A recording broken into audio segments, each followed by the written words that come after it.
શું કહેશો સુરેન્દ્રનગર જિલ્લાના ઇતિહાસમાં સૌથી મોટો વિડીયો થકી લોકો પાસે પૈસા પડાવવાનો આખો કિસ્સો છે સામે આવ્યો છે, શું છે સમગ્ર બનાવ?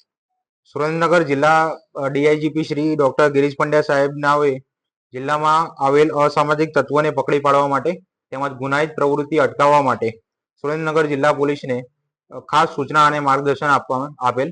આ અનુસંધાને 15 દિવસ અગાઉ આશરે પેરોલ ફોલોર સ્ક્વોડમાં કામ કરતા હેડ કોન્સ્ટેબલ શ્રી વિજયસિંહ પરમાર ના વિરુદ્ધ ખોટા આક્ષેપોવાળા વિડીયો જે વ્યક્તિએ ગુજરાત _સુધારો અને ગુજરાત 555 સુધારો નામના 2 ઇન્સ્ટાગ્રામ આઈડી ઉપર વિડીયો અપલોડ કરેલા હતા.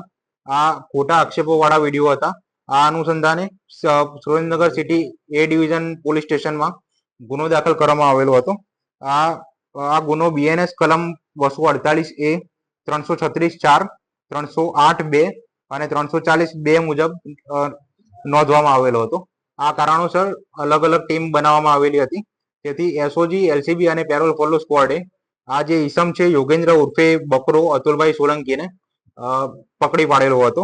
અને આ જે ઈસમ છે એની એમો એવી છે કે એ કોઈ વ્યક્તિ આ ઈસમને પૈસા આપે તો એ ત્રીજા વ્યક્તિ વિરુદ્ધ બદનક્ષીકારક આક્ષેપો વાળા ગુનાહિત ધમકી વાળા વિડીયો પોતાના જે ઉપર જે મેં જણાવ્યા ગુજરાત _સુધારો અને ગુજરાત 555 સુધારો નામના ઇન્સ્ટાગ્રામ આઈડી ઉપર વિડીયો અપલોડ કરતો હતો. અને એ જે ત્રીજા વ્યક્તિ છે જેના વિરુદ્ધ આ વિડીયો અપલોડ કરવામાં આવેલો છે તેની પાસેથી પૈસાની માંગણી કરતો હતો.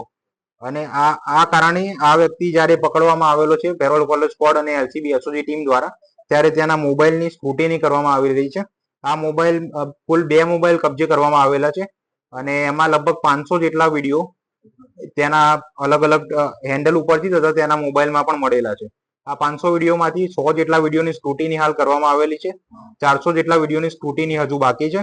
અને જે 400 વિડીયોની સ્ક્રુટિની થશે એના પછી સરકાર તરફે પણ આ બાબતે સુરેન્દ્રનગર જિલ્લા પોલીસ દ્વારા અલગથી ગુનો દાખલ કરવામાં આવશે.